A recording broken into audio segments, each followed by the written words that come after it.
इस वीडियो के द्वारा विजय के तिवारी आप सभी दर्शकों का स्वागत करता हूँ। आज मैं मध्य प्रदेश के उस ऑर्डिनेंस जो कि 2014 में स्टाम्प ड्यूटी का नंबर 5 2014 और जिसको कि अमेंडमेंट किया गया था मध्य प्रदेश सरकार ने, उसके संबंध में मैं आप लोगों को अवगत कराना चाहूँगा। मैं ये बताना चाहूँगा कि किस तरह से मध्य प्रदेश सरकार में गैर कानूनी तरीके से हाउसिंग बोर्ड, आवास संघ, म्युनिसिपल विकास की संस्थाएं जो हैं, बीडीए जिसको कहते हैं, या इंदौर विकास प्राधिकरण, भोपाल विकास प्राधिकरण, जबलपुर विकास प्राधिकरण और आपके जितने भी ये उद्योग के केंद्र हैं, ये लीज वसूल करते हैं। लीज का मतलब लोग समझते नहीं हैं। लीज जो है वो सरकार जो है अपनी जो ज़मीन है ट्रांसफ़र करती है। इसके जो आपको जो मैंने अभी जिक्र किया है जिस अमेंडमेंट का, उसमें 25वां जो कन्वेंस का इंस्ट्रूमेंट है, अब इंस्ट्रूमेंट का मतलब यानी विषय, उससे ज़मीन सरकार ट्रांसफ़र करती है। और किसको ट्रांसफ़र करती है? या तो सरकारी एजेंसियां जैसे आपका म्युनिसिपल बोर्ड है, हाउसिंग बोर्ड है और नगर विकास संस्थाएं जितनी हैं, आवास संघ हैं, इनको लीज पर देती सरकार।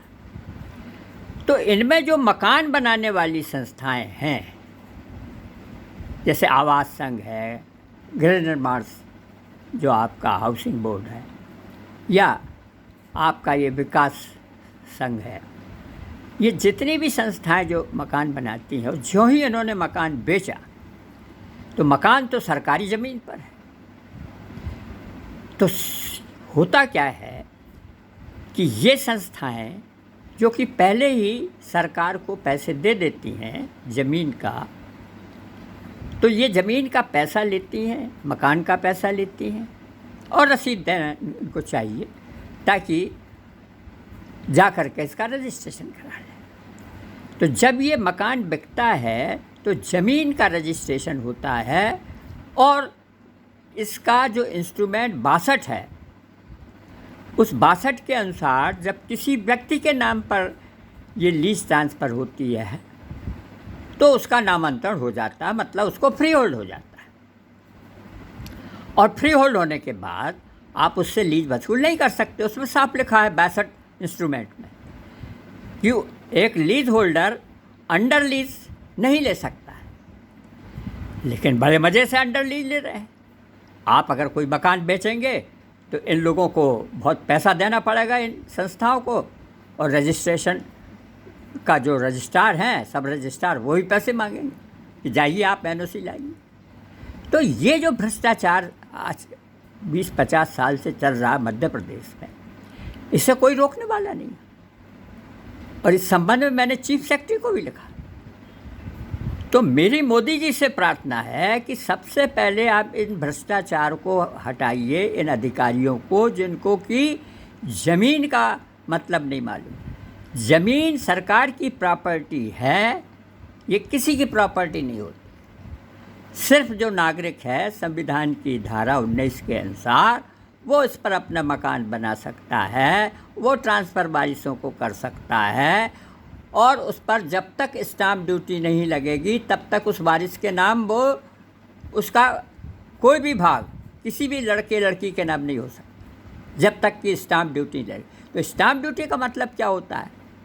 स्टाम्प का मतलब होता है, पहले ब्रिटेन के राजा की सारी हिंदुस्तान की ज़मीन थी, उसकी फ़ोटो छपती थी, अब संविधान की फ़ोटो छपती है उसमें, और वो नॉन जुडिशल स्टाम्प कहलाता, मतलब उसके ऊपर आप कोई मुकदमा नहीं कर सकते, ना कोई लीज वसूल कर सकते।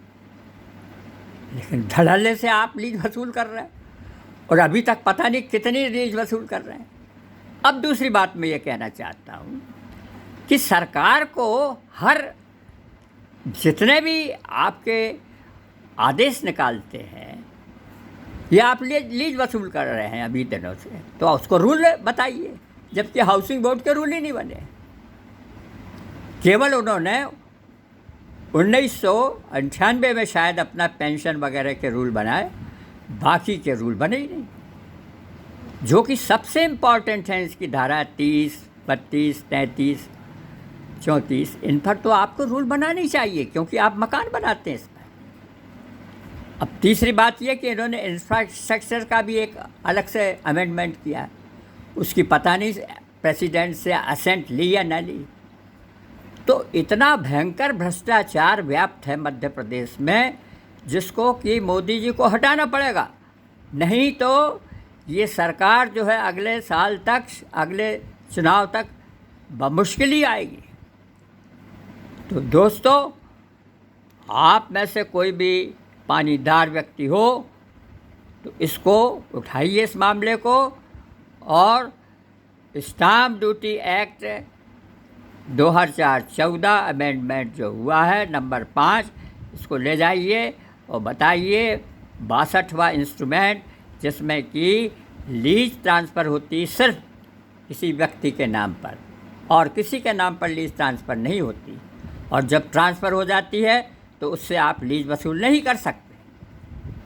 तो ये मामला जो है या तो सर्वोच्च न्यायालय में लिया जाए, उनके सामने दर्शाया जाए कि इस तरह का भ्रष्टाचार जो है मध्य प्रदेश में बड़े आराम से 50 साल से चल रहा है, और ये पैसा कहाँ जाता है कोई रूल नहीं।